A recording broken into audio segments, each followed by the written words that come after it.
ఊరినా చాలా కాలం క్రితం ఒక పచ్చని లోయలో ఒక చిన్న ఊరు ఉండేది.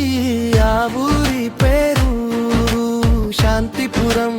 అక్కడ ప్రజలు ఎంతో సంతోషంగా ఉండేవారు. ఒకరోజు అకస్మాత్తుగా ఆకాశం నల్లగా మారిపోయింది. ఊరిపై నుండి ఒక పెద్ద నీడ పడింది. అందరూ భయంతో పైకి చూశారు. ఒక భయంకరమైన నిప్పులు ఊరిపై ఇగురుతోంది. ఊరి ప్రజలందరూ భయంతో ఇళ్లల్లో దాక్కున్నారు. డ్రాగన్ ఆకలితో ఉంది. పంటలను మరియు పశువులను నాశనం చేయడం మొదలు పెట్టింది.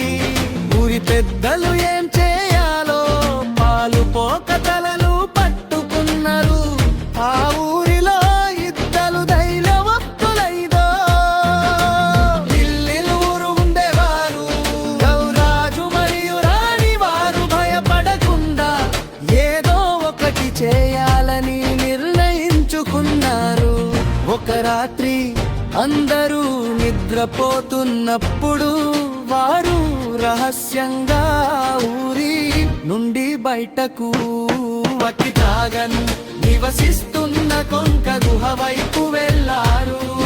గుహ లోపల డ్రాగన్ గాఢ నిద్రలో ఉంది. రాజు మరియు రాణి ధైర్యంగా దగ్గరకు వెళ్ళి తమ దగ్గర పండ్లను దానికి ముందు పెట్టారు. డ్రాగన్ నిద్ర లేచి పిల్లలను చూసి గర్జించింది. కావేరి గుల్లలు భయపడకుండా ప్రేమగా దాని వైపు చూస్తూ, మమ్మల్ని క్షమించు, నీకు ఆకలిగా ఉందని మాకు తెలుసు. మా ఊరిని నాశనం చేయకు, మేము నీకు రోజు ఆహారం అందిస్తాము అని చెప్పారు. డ్రాగన్ ఆశ్చర్యపోయింది. ఇంతవరకు ఎవరు దానితో ప్రేమగా మాట్లాడలేదు. ప్రజలు ఎప్పుడు తనను చూసి భయపడేవారు లేదా చంపడానికి ప్రయత్నించేవారు. ఆ పిల్లల ప్రేమ మరియు ధైర్యాన్ని చూసి డ్రాగన్ మనసు కరిగింది.